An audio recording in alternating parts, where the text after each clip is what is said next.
2장 1 절부터 13 절은 다루고 있는 게 어떤 거냐면 차별에 대한 겁니다. 차별에 대한 것.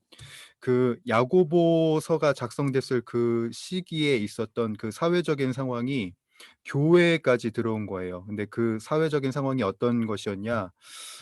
바로 부한 자와 그리고 비천한 자의 극명한 차이, 그리고 극명한 대우가 있었던 게 그때 당시의 모습이에요. 근데 세상에서는 뭐 당연한 거예요. 그러니까 빈익빈 부익부가 되게 당연한 건데, 이 빈익빈 부익부가 어디에까지 이제 들어오냐면 그 차별이 교회에까지 들어오는 거예요. 그 차별을 이제 교회 지도자인 야고보는 그냥 가만히 볼 수만은 없는 것이지요. 그래서 아주 쓴소리를 하는 겁니다. 쓴소리를. 차별을 하는 그 모습들을 지적을 하는 것이고, 그 차별을 합리화하는 유대인 사람들, 그리스도인 그 신앙인을 그 신앙인들을 지적하는 것이고, 그 합리화에서 벗어나서 온전한 성도로 거듭나라는 게 바로 2장 1 절에서 13 절의 이야기였어요. 뭐 말씀을 이제 읽어 보셨으면 이제 다 아시겠지만, 그때 당시에 교회임에도 불구하고 부한자가 이제 들어오면 그때 부의 상징이 뭐라 그랬어요? 손가락마다 다 반지를 끼는 거라 그랬습니다. 이 손가락에 다 이제 반지를 끼고 이게 낀 사람이 들어오면은 예배를 중단하고 좋은 자리에 안내를 했고, 비천한 자, 딱 보기에도 반지가 아예 없고 딱 보기에도 남루해 보이는 사람은 쪼그려 앉게 했어요. 그런 상황이 이제 교회 안에 벌어지고 있었다는 것이죠. 근데 여러분, 예수님은 어떤 분이십니까? 예수님은 이제 야고보가 봐왔던 예수님은 어떤 분이셨냐면, 비천한 자를 위해서, 그리고 가난한 자를 위해서 누구보다도 더 헌신하셨고 사역을 하신 분이에요. 그리고 복음을 전하실 때 그 자들을 대상으로 위로의 말씀과 권면의 말씀과, 너희들이 이 세상 속에서는 비천하지만 그러나 너희들의 모습까지, 너희들의 그 영혼까지 비천하지 않다. 너희들은 아주 값진 존재라는 것을 예수님께서 일깨워 주셨죠. 그게 바로 예수님의 사역이었는데, 예수 그리스도의 그 이름을 받은 그리스도인이라는 사람들이, 그리스도를 닮아야 하는 그 그리스도인이라는 사람들이 교회 안에서 어떤 짓을 하고 있냐? 차별을 하고 있다는 거예요. 이게 말이 안 되는 것이죠. 근데 이 차별을 함에 있어서 그 유대인 출신 그리스도인들이 합리화하는 게 있었어요. 그게 뭐냐면, 율법에 관한 그들의 지식, 그 남다른 그 지식이 이 행위를 합리화시킨 거예요. 2장 8 절을 보게 되면 이 유대인들에게 있어서 아주 큰 율법은 뭐냐면, 최고의 법은 뭐냐면 내 이웃 사랑하기를 내 몸과 같이 하라는 거예요. 예수님의 가르침이죠. 율법을 딱 이제 한마디로 정의하면 하나님을 사랑하는 것과 이웃을 사랑하는 것인데, 이 제가 나중에도 설명드리겠지만, 유대인들은 내 이웃 사랑하기를 내 몸과 같이 하라, 이걸 최고의 법으로 여겨요. 물론 하나님 사랑하는 것은 더 큰 상위의 율법이고요. 그래서 이들이 합리화하는 게 뭐냐면, 나는 내 이웃을 사랑했다, 내 몸과 같이. 그러니까 부한 자를 맞아들이고 이제 극진하게 대한 것이 자신들에게 있어서는 이 율법을 지킨 행위라는 말이에요. 근데 야고보가 볼 때는 이것은 그냥 합리화에 불과한 것이에요. 왜요? 부한 자들은 그렇게 호의를 입었지만 비천한 자는 호의를 입지 못했어요. 그쵸? 그들을 뭐 쪼그려 앉게 하고 그들을 차별하는 그런 모습을 보였다는 것이죠. 그래서 야고보가 말하는 것이, 너희가 아무리 내 이웃을 내 몸과 같이 여기는 그 상위의 법을 지키면 뭐 하냐. 이미 너희가 차별을 했는데, 너희가 그런 모습을 보인 것 자체가 이미 범법자라는 거예요. 9 절에. 율법이 너희를 범법자로 정죄하리라. 너희가 내 이웃을 내 몸과 같이 사랑하는 그 부한 자에겐 그렇게 사랑했지만, 결국은 비천한 자에게는, 돈이 없는 자에게는, 가난한 자에게는 차별을 했기 때문에 너희들은 율법을 지킨 자가 아니라 범법자라고 이야기를 하는 거예요. 그러니까 긍휼히 행하지 아니하는 자에게는 긍휼이 없고 심판이 있을 것이다. 13절의 말이 그래서 나오는 겁니다. 야고보는 이거를 지적을 한 것이고 교회 안에 있었던 차별의 문제와 그리고 율법을 그릇되게 해석하는 그 안타까운 모습들을 지적하고 책망한 것이에요. 이제 그 뒤에 나오는 것이 뭐냐? 이제 우리가 이제 다룰 2장 14절에서 26절까지의 말씀인 거예요. 자, 근데 이 14절에서 26절까지의 말씀을 다루기에 앞서서 먼저 저희가 다뤄야 할 주제가 있어요. 그게 뭐냐면 야고보와 바울의 상관관계예요. 이거 꼭 이거를 짚고 넘어가야 되거든요. 아마 신앙생활을 좀 해 보시고 그리고 뭐라 그럴까 말씀을 좀 많이 보신 분들은 어 좀 이런 어려움이 있었을 거예요. 예, 우리가 어느 장단에 맞춰야 되냐. 그쵸? 우리가 이 믿음의 행실에 있어서 '어느 장단에 맞춰야 될지 모르겠다.'라는 생각이 아마 있으셨을 거예요. 지금은 어렴풋이 아시겠지만 제가 청년 사역을 한 12년 전부터 시작을 했거든요. 청년 사역을 시작했는데 그 교회에는 좀 남다른 청년들이 꽤 많았어요. 말씀을 이제 상고하고 큐티하는 청년들이 많았는데 그 청년들이 저한테 이제 질문한 게 있었어요. "전도사님" 이게 그때는 전도사였으니까 "전도사님 대체 우리가 믿음에 대해서 어느 장단에 맞춰야 될지 모르겠습니다. 바울은 이렇게 이야기를 하고 야고보는 이렇게 이야기를 하는데요. 대체 우리들은 뭘 어떻게 해야 돼요?" 라고 질문을 한 적이 있었어요. 이게 아마 우리 지금 이 여기에 참여하신 우리 성도님들의 이야기만이 아니라 새로 이제 예수님을 믿기 시작하신 그러나 남다르게 성경을 읽고 좀 열심을 내려고 하시는 분들의 고민일 거예요. 이거 어느 장단에 맞춰야 되는 거야? 바울은 이 말을 하고 야고보는 이 말을 하는데." 자, 그도 그럴 것이 이렇다는 것이죠.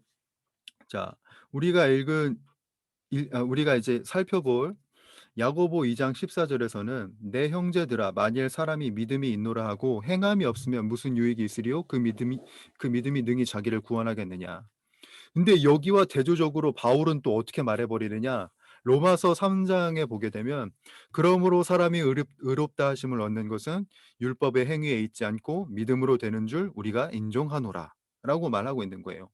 이게 헷갈리는 거예요. 뭐 어떻게 하라고 그러면 어 뭐 어떻게 하라는 거지? 이게 헷갈리는 거죠. 이제 여기에 참여하신 분들은 아마 대부분 리더를 맡고 계시거나 아니면 차기의 리더가 될 줄 믿습니다.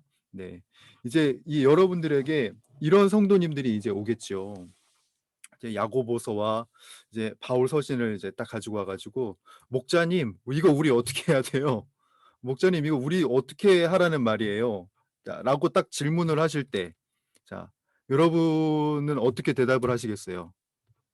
물론 지금 음소거가 돼 있어서 대답을 못 하시겠지만 아마 지금 여기에 계시는 대부분의 분들은 이렇게 생각하시겠죠. '아 목사님한테 가면 명쾌하게 알려주실 거예요.' 아마 요런 식의 대답을 지금 하시려고 준비를 하시는 분들이 있을 거예요. 근데 뭐 속된 말로 저희 정도의 짬밥 정도 되면은 이 부분에 대해서 아주 체계적이고 분명하게 설명을 해줄 수 있어야 되는 게 목자의 모습이어야 되는 것이죠. 그리고 차기 리더요. 그리고 다음 세대 교사를 맡으시는 분들의 모습이 되어야 되는 거예요. 지금 바울은 뭘 말하고 있고 야고보는 뭘 말하고 있으니 우리들은 이렇게 신앙생활을 해야 됩니다라고 제시를 할 수 있어야 되는 것이죠. 네.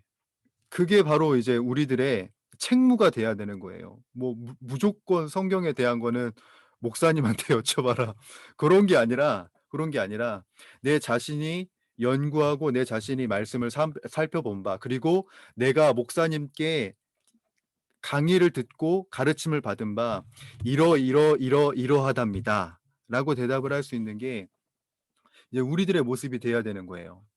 사실 우리들은 이제 야고보와 바울의 차이와 그리고 야고보와 바울이 어떤 말을 하는지 어렴풋이는 알아요. 예. 어렴풋이는 아는데 그게 체계화가 돼 있지 않다는 게 문제인 거죠. 그러다 보니까 딱 질문을 받으면 체계적으로 말을 할 수가 없는 거예요. 음 음 그거는 네 일단 목사님한테 이렇게 되는 거예요. 근데 이제 우리들은 야고보서를 들었으니까 그런 질문을 이제 하게 되는 학생을 만나거나 아니면은 그런 질문을 하는 새신자를 만나면 새 가족을 만나면 아주 거뜬하게 아주 체계적으로 논리적으로 잘 이야기할 수 있는 저와 여러분들이 되기를 소망해 봅니다. 네. 다들 아멘 하신 줄 믿어요. 네. 자, 한번 나눠 보죠.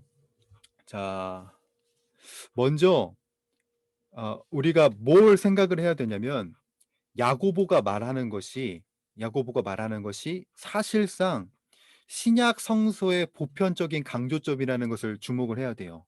즉 무슨 말이냐? 행 행함이 없으면 무슨 유익이 있으리요? 그 믿음이 능히 자기를 구원하겠느냐라는 이 가르침이 바울과 충돌돼서 야고보 뭐지?라고 생각을 하였지만은 사실 실상 신약 성경 전체를 살펴보면은 야고보가 말했던 것이 신약 성경의 보편적인 가르침이라는 사실이에요. 자, 한번 제가 말씀을 좀 준비했습니다. 제 교재에도 적어 놨지만 어 세례 요한은요. 어떻게 말하냐면 사람들에게 어떻게 말했냐면 마태복음 3장 8 절에 "그러므로 회개에 합당한 열매를 맺고"라고 했습니다. 근데 너무 친절하게도 누가복음 3장 8 절에도 똑같은 구절이 나와 있어요. 똑같은 구절. "그러므로 회개에 합당한 열매를 맺고." 똑같아요. 3장 8절 똑같이 나와요. 네, 찾아보셔도 돼요. 네. 자, 회개에 합당한 열매를 맺는 것이 보편적인 가르침이었다는 것이에요. 이게 당연한 것이라는 거죠. 뿐만 아니라 예수님께서도 어떻게 말씀을 하셨냐면 마태복음 5장 16 절을 보게 되면 "너희 착한 행실을 보고 하늘에 계신 너희 아버지께 영광을 돌리게 하라." 사람들로 하여금 너희의 행실을 보고 하나님께 돌아올 수 있게 하라. 그러니까 너희 행실을 강조했다는 말이에요. 제가 너무 길어서 PPT에는 못 실었지만 마태복음 7장 15 절에서 21 절에서도 뭘 말씀하시냐면 열매를 말씀하세요. 열매. "열매로 그들을 알리라."라고 말씀을 하셨고 21절 맨 마지막 부분에 "내 아버지의 뜻대로 행하는 자라야." 행하는 자라야. 행함이 들어간단 말이에요. 예. 이게 바로 예수님의 가르침이었고 세례 요한의 가르침이었어요. 뿐만 아니라 바로 바울의 가르침도 사실은 은혜의 측면도 있지만 윤리적인 실천의 모습도 있었다는 것을 우리들은 주목할 필요가 있어요. 음.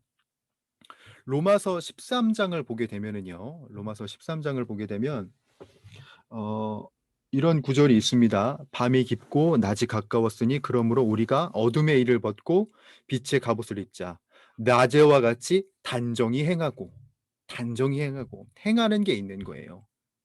그리고 고린도전서나 다른 서신서를 보더라도 일한 대로 행한 것을 따라 그 행위를 벗어버리고 행함이 있다는 거예요, 행함이.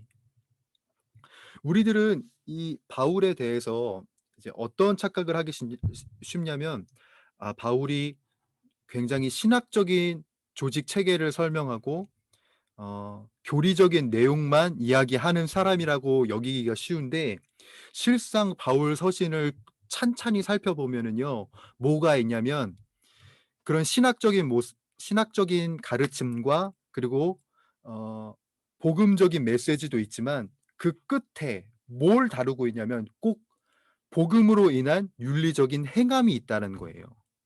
음. 그리스도가 우리들의 삶으로 윤리적으로 증거되어야 한다.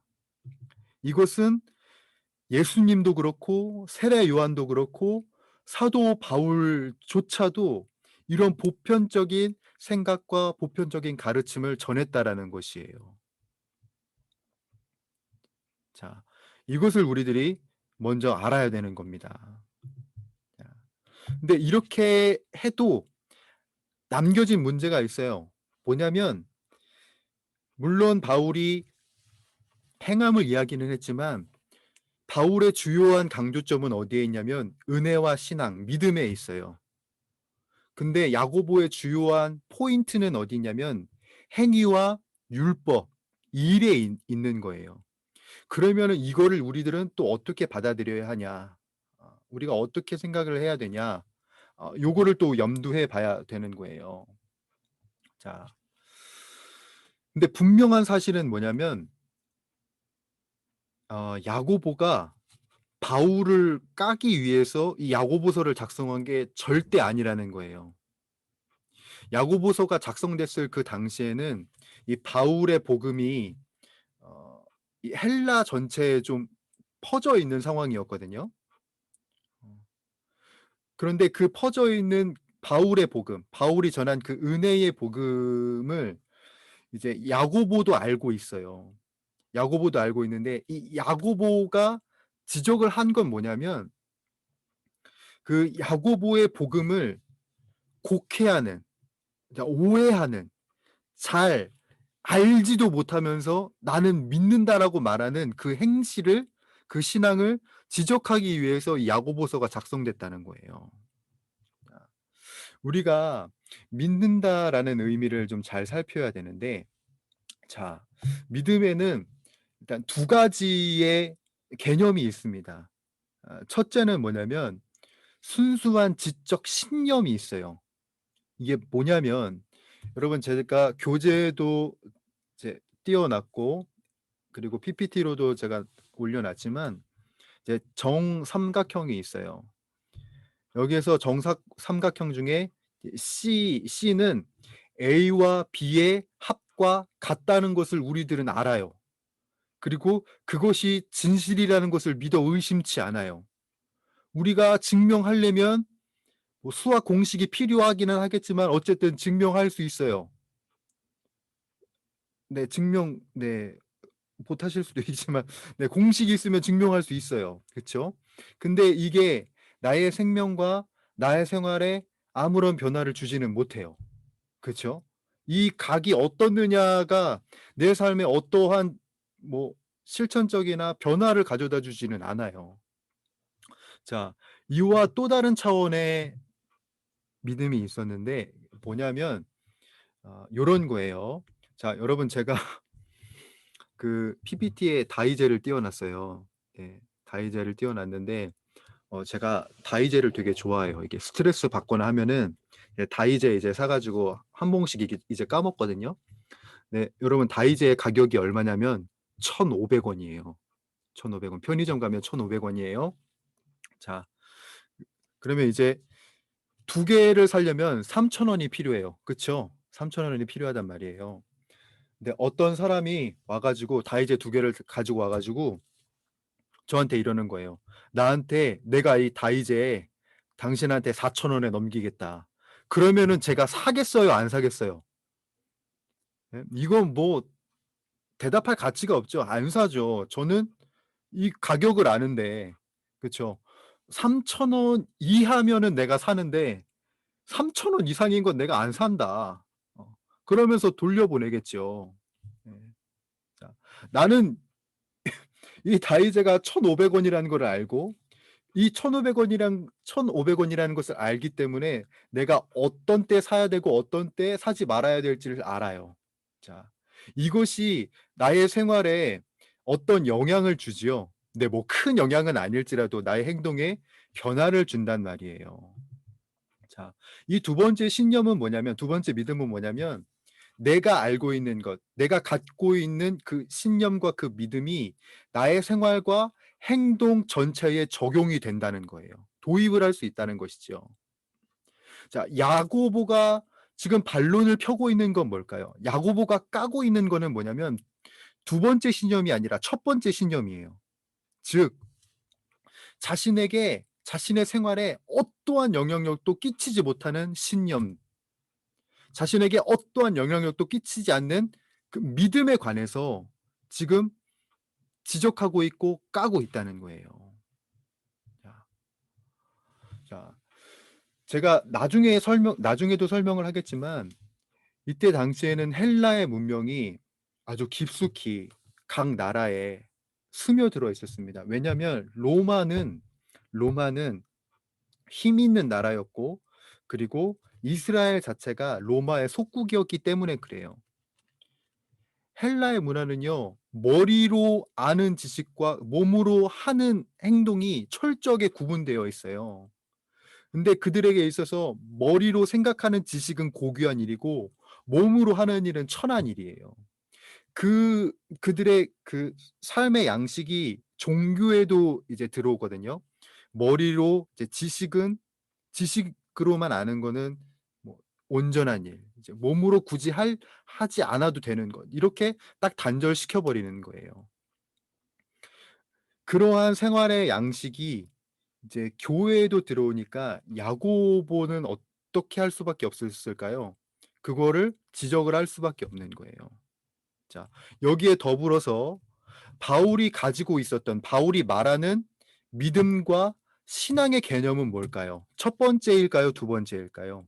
두 번째인 거예요. 두 번째. 예수님을 믿는다는 것은 뭐냐? 내 생활의 모든 전체적인 부분에 예수 그리스도가 적용이 되고 예수 그리스도가 함께 동행하는 것이고 예수 그리스도로 인하여서 살아가는 것을 바울은 말하는 거예요. 바울의 가르침에서 이 실천적인 모습, 예수님과 함께 동행하고 예수님과 함께 살아간다는 모습이 빠진다? 이거는 믿는다고 말을 할 수가 없는 거예요. 그런데 그것을 행동을 다 제외하고 머리로 알고 있는 것을 말하는 건 너무나도 쉬운 일이었어요. 그거를 지적하고 있는 거예요. 사람들이 쉬운 것만 택하는 거예요. 머리로 알고 있는 것. 지식으로 그냥 머물러 있는 것. 그래서 야고보는 실천 없는 신앙생활을 지적을 하는 것이고, 그래서 이 실천적인 모습을 살아내지 못하는 신앙인을 책망할 수밖에 없는 상황이었다는 거예요. 아마 제 생각에는 이제 바울도 이 야고보서를 딱 이제 보고 굉장히 좋아했을 것 같아요. 아마 제가 모르긴 몰라도 천국에서 둘이 아주 얼싸 끌어안지 않았을까라는 생각을 합니다. 바울도 아마 답답했겠죠. 아니, 내가 말한 건 이게 아닌데 왜 이렇게 행동하지? 근데 야고보가 야고보서를 썼어요. 얼마나 통쾌했겠어요. 그래서 이제 천국에서 이제 바울이 말했겠죠. 야고보 지도자여, 어떻게 그런 야고보서를 쓸 생각을 다 했냐고. 너무나도 내 속이 후련하다고 아마 천국에서 껴안았을 거예요. 네. 이제 바울도 그렇고 야고보도 그렇고 두 번째 신념을 이야기하는 겁니다. 자, 자 마지막으로 마지막으로 어, 야고보와 바울 사이에 있는 차이점이 하나가 있는데 그게 뭐냐면 성도가 그리스도인으로 생활하는 시기가 달라요. 어, 바울은요, 그리스도인의 시작의 포커스를 굉장히 깊게 다뤄요. 음. 자, 여러분, 한번 질문을 드려보죠. 우리가 하나님과 온전한 관계를 이룰 수 있는 가능성이 우리 안에 있어요? 우리 안에? 내 속에 있나요? 없습니다. 하나님과 바른 관계를, 그러니까 하나님과 내가 딱 처음에 이제 만남으로 인해서 바른 관계를 맺을 수 있는 가능성이 내 자신에겐 없어요. 이 바른 관계가 시작될 수 있는 것은 누구로부터 오냐면 하나님으로부터 오는 거예요. 그렇죠? 우리들은 다 이걸 알아요. 하나님의 은혜가 아니면 하나님과 나와의 관계는 시작이 될 수도 없고 하나님과 나와의 바른 관계가 이어질 수도 없어요. 그렇죠. 왜냐하면 칼빈에 의하면 우리들은 전적 타락을 한 존재이기 때문에 우리에게는 어떠한 가능성이 없는 거예요.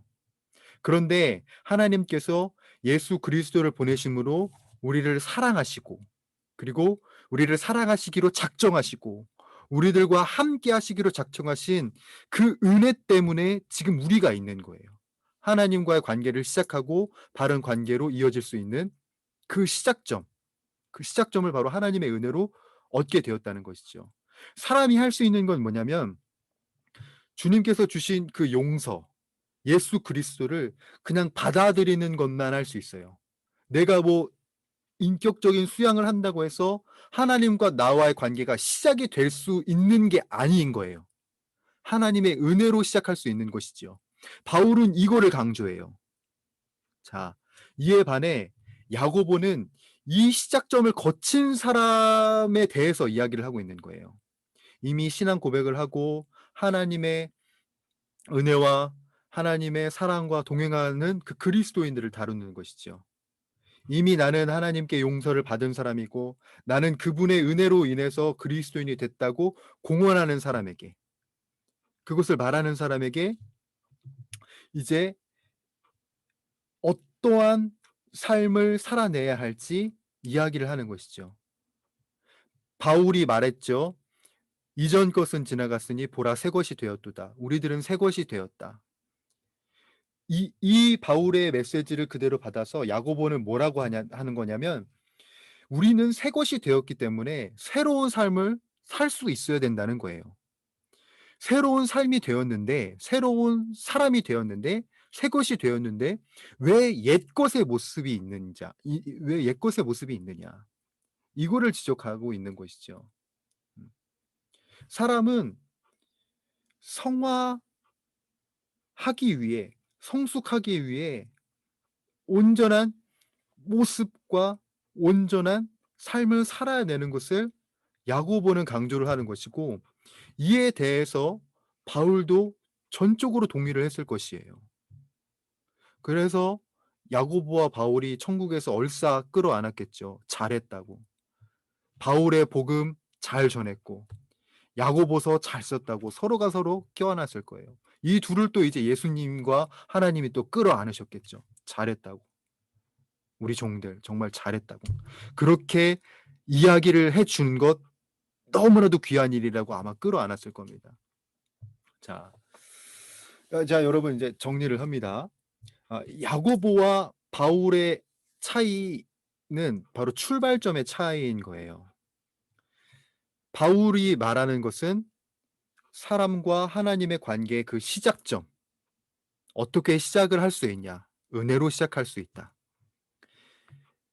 그 은혜를 받은 사람, 새 것이 된 사람의 삶은 어때야 하냐, 그것이 바로 야고보서에 기록되어 있는 성숙의 삶인 거예요.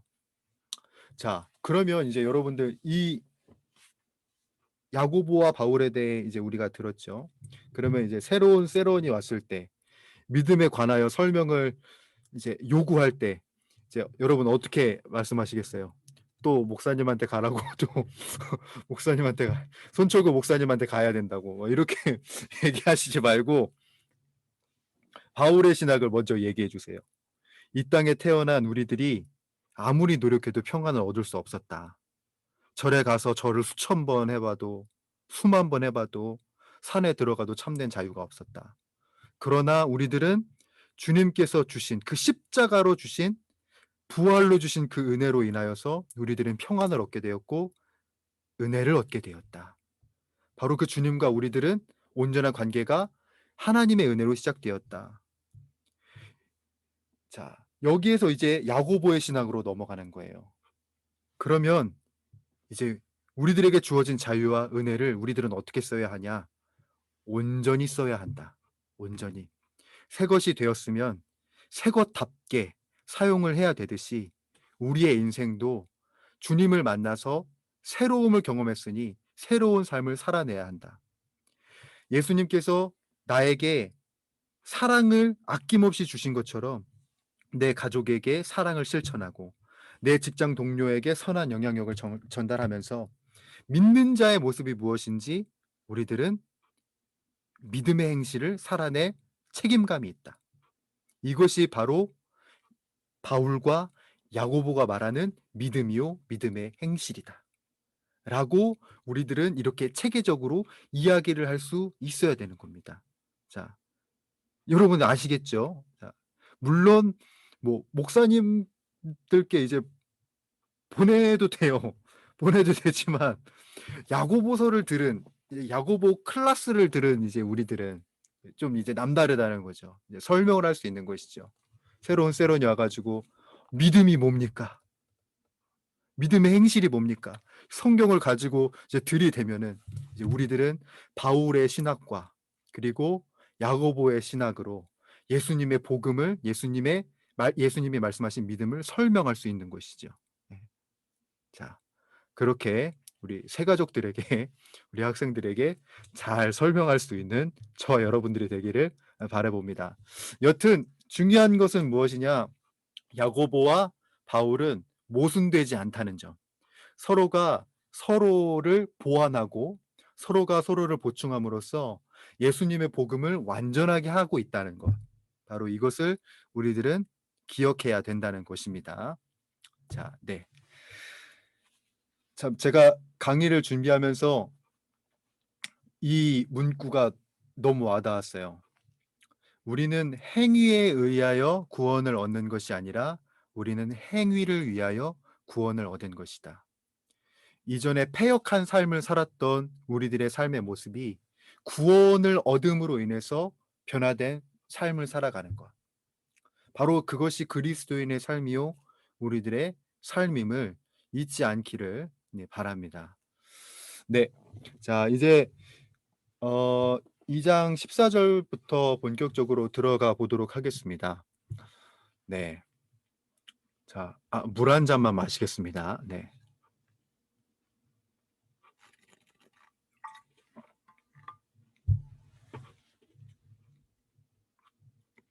어 2장 14 절에서 17 절을 보게 되면은 요런 구절이 있습니다. 이런 구절이 있어요. 우리가 너무 잘 아는 구절이면서 야고보서 딱 하면은 분명하게 아는 구절. "행함이 없는 믿음은 죽은 믿음이다." 라는 것. 이걸 우리가 너무 잘 알고 있고 핵심 구절로 생각을 하고 있지요.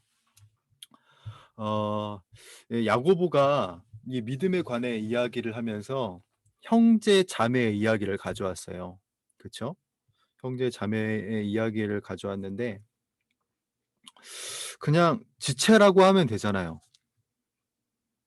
그쵸? 그냥 뭐 형제 자매라고 굳이 안 하고 만일 당신의 지체가 헐벗고 이래도 되는데 굳이 형제나 자매를 이렇게 구분을 해 뒀단 말이에요.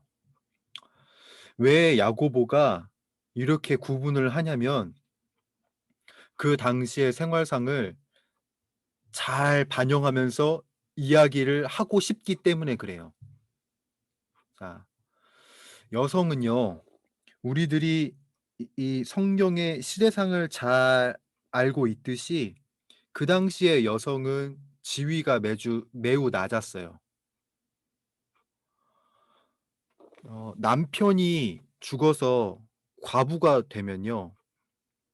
어디에도 의지할 곳이 없어요, 여성은. 그렇게 어려운 상황이었다는 거예요. 특히나 제가 이 야고보서 처음에 이제 설명을 드리면서 이 야고보서가 작성될 당시가 어떤 때라 그랬죠? 기근이 있는 때라 그랬어요. 기근 때문에 먹는 것이 힘들고 그리고 또한 그 당시에 핍박이 있었기 때문에 뭐 네로 황제처럼 그런 큰 핍박은 아니었지만 클라우디우스 황제로 인하여서 어찌 되었든 믿는 자에게 핍박이 있었기 때문에 굉장히 힘들었던 때였다는 겁니다. 그래서 경제적인 여건을 이 압박하는 상황에서 자매는요 어떠한 처지에 놓여져 있냐면 그냥 생활이나 생계가 어려운 게 아니에요. 그것만 어려운 게 아니라 생존에 어려움이 있는 거예요, 당장 사는 것이. 그래서 야고보는 이걸 굳이 형제와 자매를 굳이 나누어서 얼마나 이 상황이 힘겹고 괴로운지를 설명하기 위해서 이렇게 나누어서 이야기를 한 겁니다. 한편 또 이제 야고보가 강조한 게 있었어요. 헐벗고 일용할 양식. 헐벗고 일용할 양식.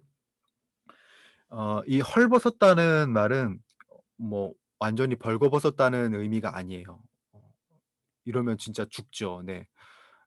헐벗었다는 의미는 어떤 걸 말하냐면 단벌로만 생활을 하거나 아니면 속옷 정도만을 입었다는 의미입니다. 그 정도로 가난했다라는 거예요.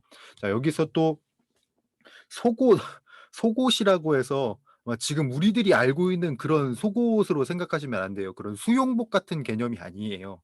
그 당시에 이제 속옷은 이제 하나로 이제 되어 있는 것이 었어요. 그러니까 그 당시의 상황을 대변하기 위해서 헐벗었다는 단어를 쓰는 것이고, 일용할 양식이라 함은 유대인들에게 일용할 양식은 오늘 먹고 사는 문제만이 아니라 내일의 것과도 연결이 되어 있는 문제였어요.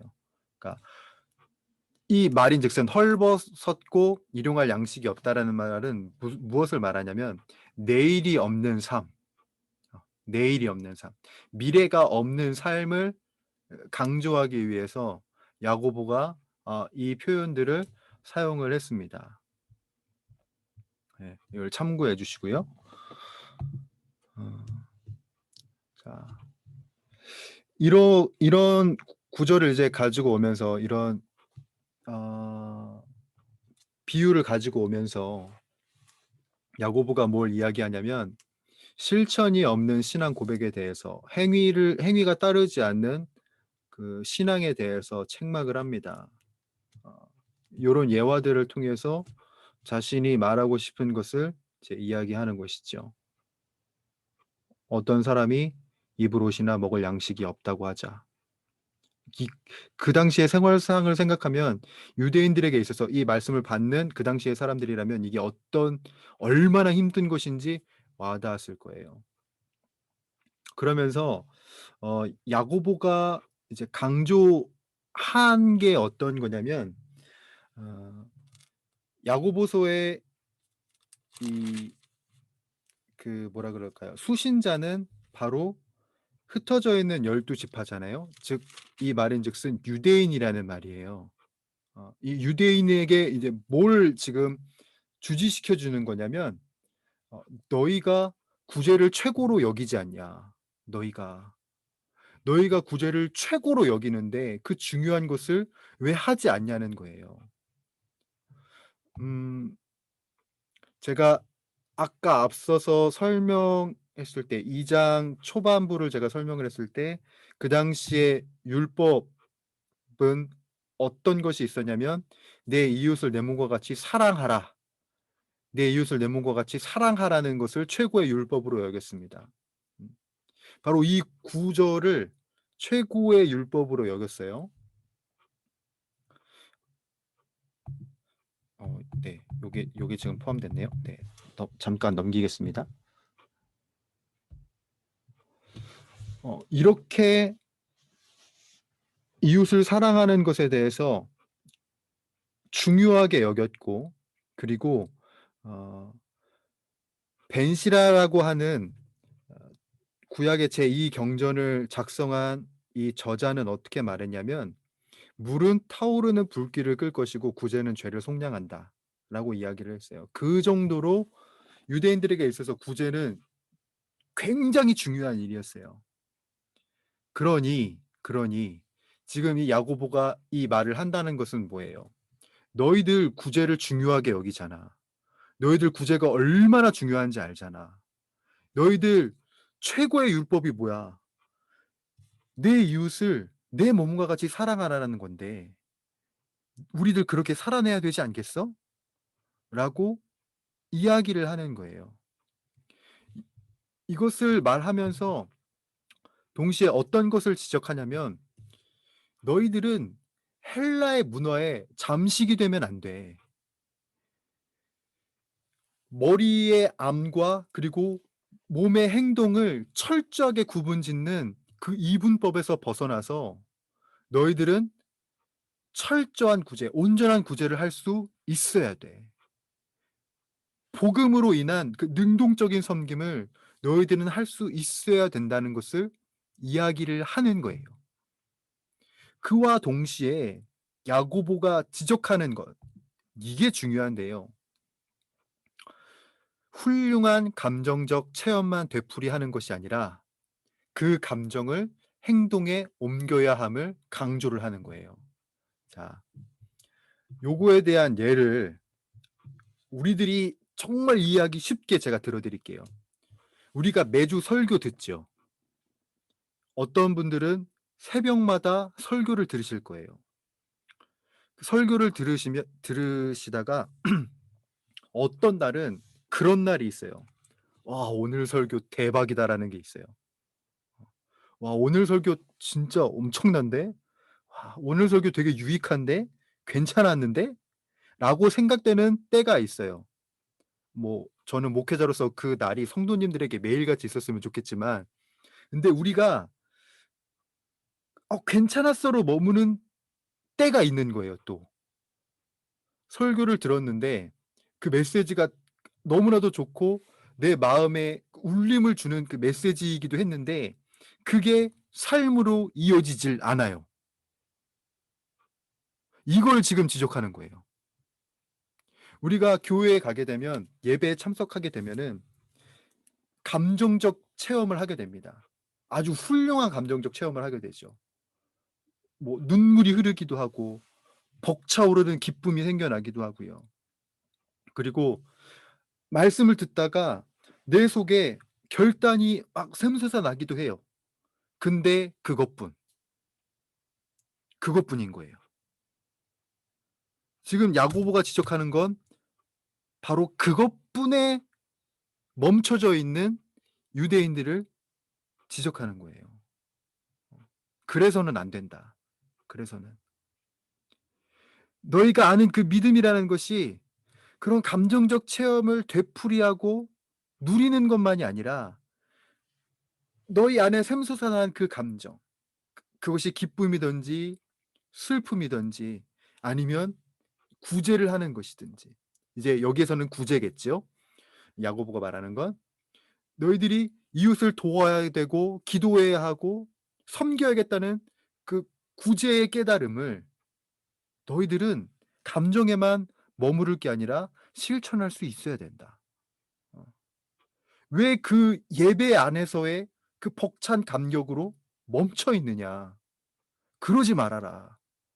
더 한 발자국을 내디뎌라. 너희가 내 이웃을 내 몸과 같이 사랑하라는 최고의 법을 알면서 왜 하지 않냐. 라는 것을 말합니다. 그래서 제가 3번에 제가 좀 어려운 말로 적어 놨는데 감정이란 노력과 수고와 훈련과 희생이라는 대가를 지불하고 인생이란 직무를 짜내야 한다라고 제가 어려운 말을 적어 놨어요. 그러니까 이 말은 좀 간단하게 말하면 나 스스로의 만족에만 머무는 것이 아니라 이웃을 내 몸과 같이 사랑하는 섬김과 연민이 그 감정과 동시에 우리들의 행동으로 나타나야 된다는 말이에요. 우리들은 '아 설교 좋네. 야 오늘 찬양 좋네. 오늘 예배 소름이 돋네.' 요 정도에 멈춰 있는 것이 아니라 내가 느낀 그 감정들, 내가 느낀 그 은혜들을 이웃을 섬기는 것으로 그대로 흘려보낼 수 있는 그런 신앙을 이제 야고보는 원하는 것이고 그리고 강조하는 것입니다. 이것은 비단 이때만의 이야기는 아니겠죠. 오늘날 이 참 아쉽게도 이 모습이 참 최근에 많이 대두되고 있는 모습을 보게 됩니다. 그러니까 코로나가 이제 닥치면서 온라인 예배가 온라인 예배가 아주, 아주 우리들의 보편적인 삶이 되어 버렸어요. 근데 이 온라인 예배가 동시에 우리들에게 준 것은 뭐냐면 아주 많은 목사님의 설교들과 아주 많은 정말 큰 교회의 감동적인 예배를 우리들이 시시때때로 이제 경험하고 체험할 수 있는 시대가 됐어요. 근데 여기에 안타까운 점은 뭐냐면 그냥 그것으로 머무르는 거예요. '아 이 교회 예배 너무 좋네. 역시 큰 교회 목사님의 설교는 이렇게 다르구나.'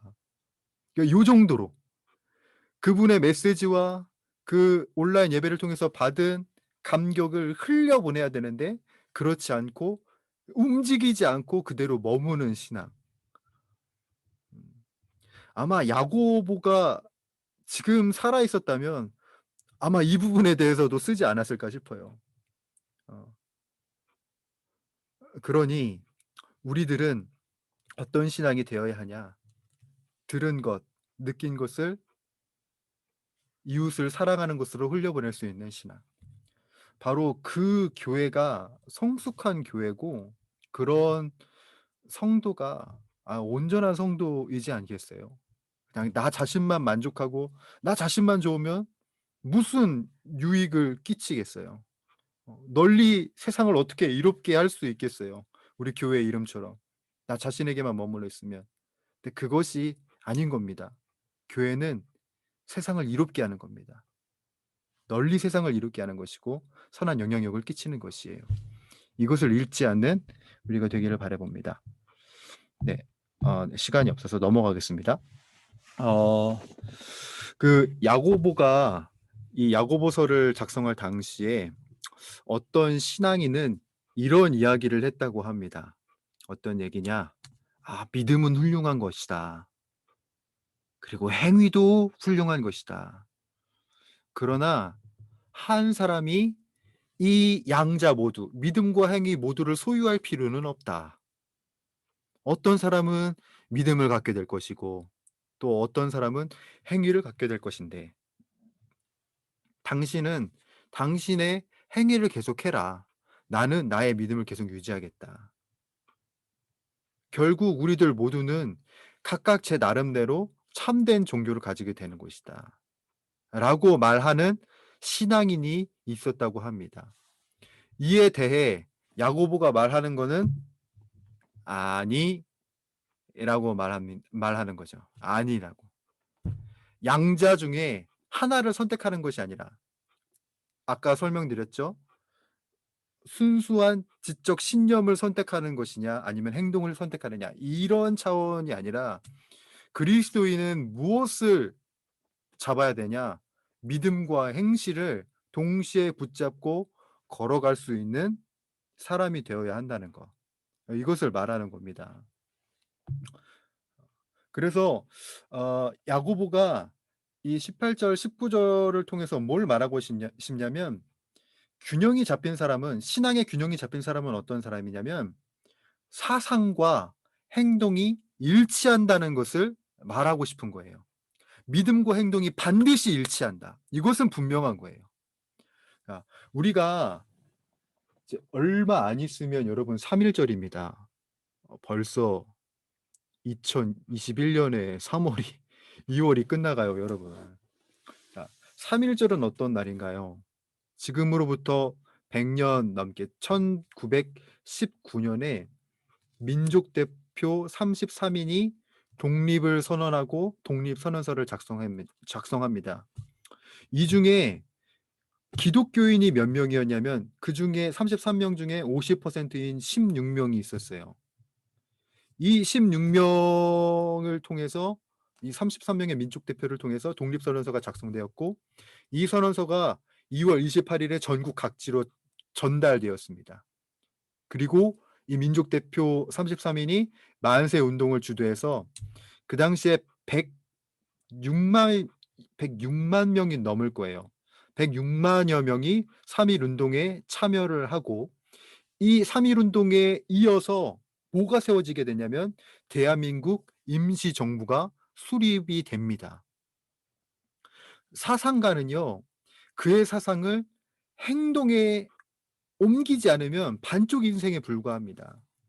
우리나라가 독립으로 이어질 수 있게 된 것은 무엇 때문이냐면 신앙을 가지고 있었던 믿음의 사람들이 그냥 사상에만 머무는 것이 아니라 그 사상을 실천으로 옮겼기 때문에 가능한 것이에요.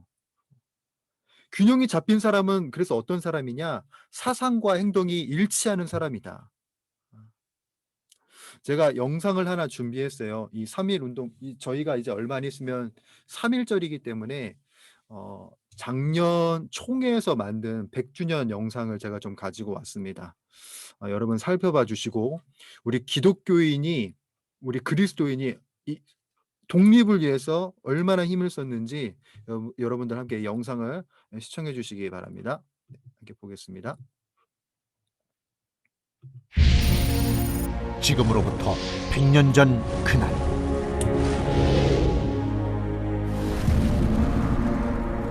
민족대표 33인의 독립선언서 낭독과 함께 일제의 총칼 앞에 분연히 일어난 만세의 함성.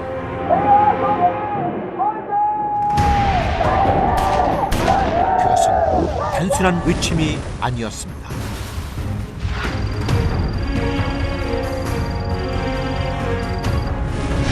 (1919년 3월 1일) 그날의 만세는 모두가 어둠을 말할 때 온몸으로 빛이 되어 쓰러진 불굴의 외침이었습니다. 3.1운동 100주년, 다시 부르는 만세.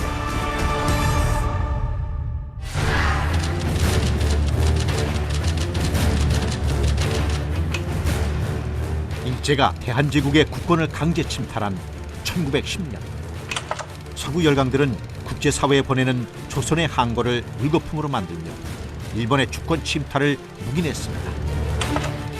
갈수록 엄혹해지는 일제의 무단 통치에 저항하는 독립운동 세력마저 조선 반도를 떠나야 했다. 지식인들도 독립에 대해 숨죽이던 그때, 서울 탑골공원에서 비폭력 평화 시위로 시작된 3.1 만세 운동은 일제의 탄압 속에서도 순식간에 전국으로 확산되며 들불처럼 일어났습니다.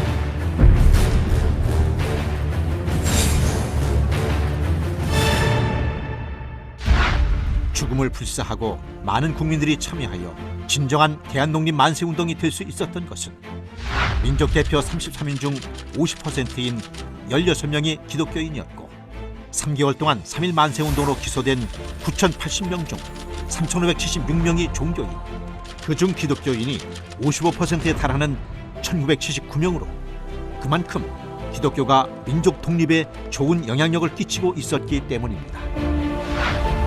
16인의 기독교인 민족 대표들 대부분은 존경받는 신앙인이었으며, 정치와 신앙은 분리돼야 한다는 분위기 속에서도 신앙적 원칙에서 독립운동 참여를 결단했고, 따라서 교회가 조직돼 있던 전국 곳곳에서 수많은 기독교인들과 국민들이 분연히 떨쳐 일어나는 역사를 만들어낼 수 있었습니다. 총인구 1,700만 명 중 23만 명이 조금 넘는 1.3%의 기독교인들이 이끌어낸 3.1운동. 그러한 3.1운동을 발판으로 중국 상하이에 대한민국 임시정부가 수립됐고, 독립군을 양성해 일제에 대한 무력투쟁의 기초를 만들었으며, 마침내 대한독립의 그날을 맞이할 수 있었습니다. 지금에 비하면 한없이 작기만 한 단 1.3%의 선배 기독교인들의 희생이 있었기에 100년 후 오늘의 이 나라 대한민국이 있습니다. 네, 여기까지 보겠습니다. 그때 당시에 우리 믿음의 선진들이, 우리나라의 믿음의 선진들이 자신들이 가지고 있었던 그 믿음, 우리끼리 좋으면 되지, 뭐 요거만으로 끝난 것이 아니라 예수 그리스도의 복음을 듣고, 그리고 자유한 그 복음을 듣고 이것을 흘려보내는데, 나라를 위해 흘려보내는 데 힘썼다는 것입니다. 즉 사상과 행동은 일치를 합니다. 그리고 믿음과 행동은 일치를 할 수밖에 없습니다. 그러므로 우리들은 이것을 놓치지 않아야 되겠고, 놓쳐서는 안 되겠고, 특별히 우리가 이 나라를, 지금의 이 나라가 있기까지 믿음과 행실을 일치시켜온 그 믿음의 선진들을 따라서 우리도 후대를 위해서, 우리들의 자녀를 위해서 이 믿음의 행실을 잘 지켜나가는 것이 매우 중요하겠습니다. 2번이랑 3번은 사실 똑같은 말을 이제 되풀이하는 것이고요. 여러분 글을 살펴봐 주시면 되겠고, 특별히 2번의 그 마틴 루터 이야기는 이제 기도와 노력이 같이 가야 한다는 것, 이것을 강조를 합니다. 마틴 루터가 종교 개혁을 이룰 때에 그를 후원했던 한 친구 수도사가 기도에만 머무는 것이 아니라 기도의 자리에만 머무는 것이 아니라 종교 개혁을 위해서 힘썼던 것처럼 우리 3.1 운동처럼 종교 개혁에 힘썼기 때문에 그 한 사람 한 사람의 기도와 노력에 힘쓴 그 행실로 인하여서 지금 사실 지금이라는 기독교가 또 있게 된 거예요. 만약에 그렇지 않았다면 우리들은 그 중세 시대에 있었던 아주 암울하고 패역했던 그 복음 아닌 복음을 우리들은 지금 읊조리고 있었을지도 몰라요. 즉 기도와 사상과 행동이 일치된 수많은 사람들이 있었기 때문에 지금이 우리가 있는 것이고, 추후에 이제 우리 자녀들의 그 세상은 이제 우리들에게 달려 있는 것이죠. 그냥 믿음의 그 지적인 알매만 갇혀 있는 것이 아니라 행동과 같이 이어져야 하는 우리들의 삶의 모습이 되어야 하는 것입니다. 20절에서 26절은요. 20절에서 26절은 아브라함과 그리고 라합의 이야기입니다. 이것으로 2장을 마무리합니다. 뭐 이 이야기를 다 아시죠? 아브라함이 이삭을 바친 사건, 그리고 라합이 정탐꾼을 구해준 사건. 네. 이 사건을 모두가 다 아실 건데, 이 이 말씀을 가지고 오는 야고보의 의도는 이겁니다. 신앙은 분명히 아브라함과 라합의 행동을 일으키는 동기였습니다. 그들을 구하고 그리고 이삭을 정말로 이제 바치려고 하는 동기가 되었죠. 그렇지만 아브라함이 끝까지 하나님께 복종할 의사가 없었다면 그의 신앙은 비현실적인 것으로 남았을 거예요. 또 라합이 정탐꾼을 돕기 위해 여러 가지 위험을 무릅쓸 의사가 없었다면 그녀의 신앙도 그냥 무익한 것으로 끝나고 말았을 겁니다. 야고보가 이 말씀을 가져옴을 통해서 뭘 말하고 싶냐면, 신앙과 행동은 분리가 될 수 없다는 겁니다. 이 모든 것은 하나의 모습이고 하나의 삶이 되어야 하고, 그리고 그리스도인이라면 신앙과 행동을 일치시켜야 된다는 것. 이것을 강조하기 위해서 야고보는 이 두 인물을 가지고 옵니다. 사실 대표적인 인물이죠. 아브라함과 라합은요. 예수 그리스도의 계보에까지 그 족보에 기록이 되어 있는 두 인물인데, 이 두 인물을 가지고 오는 것은 봐라, 신앙이 행동이 분리가 될 수 있겠느냐? 분리가 될 수 없다. 유대인들이여 정신 차려라. 그리스도인들이여 정신 차려라. 라는 의미로 가지고 온 것입니다. 즉 우리들은 행실을 통해서도 주님을 증언할 수 있고 믿음을 통해서도 주님을 증언할 수 있으며, 또한 믿음을 통해서 주님을 체험할 수 있고 행실을 통해서도 주님을 체험할 수 있습니다. 이 두 가지는 분리할 수 없는 것입니다. 하나입니다. 이것을 잊지 않는 것이 바로 교회의 모습이 되어야 하고 신앙인의 모습이 되어야 하는 겁니다. 네, 오늘로 이렇게 2장이 마무리가 되었습니다. 네, 2장에 오기까지 차별과 그리고 행함이 없는 믿음에 대해서, 그것은 죽은 것이라는 이 말씀을 우리들이 좀 깊게 이제 상고해 보았는데, 여러분들 오늘 들은 이 강의를 꼭 기억해 주셨으면 좋겠어요. 뭐 바울과 야고보에 대한 그 상관관계도 그렇고 우리들의 신앙과 행동에 관해서도 그렇고요.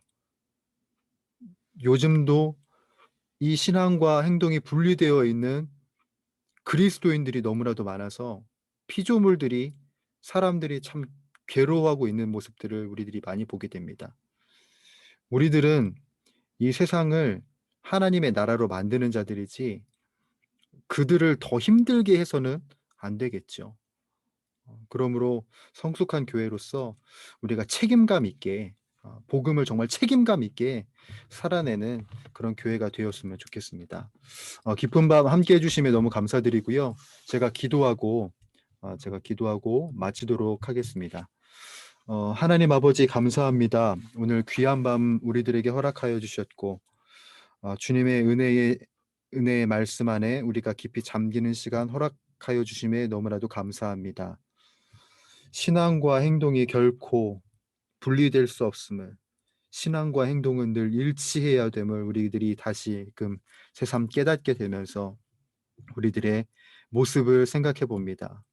주여, 연약한 우리들의 삶을 통해서 가정과 교회와 나라가 어렵지는 않았는지 우리가 떠올려 봅니다.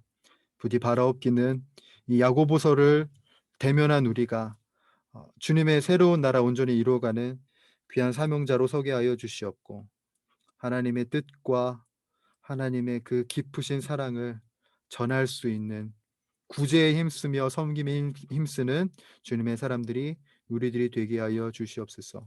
특별히 많은 분들이 이 깊은 밤에 야고보서 강의에 함께 해주셨습니다.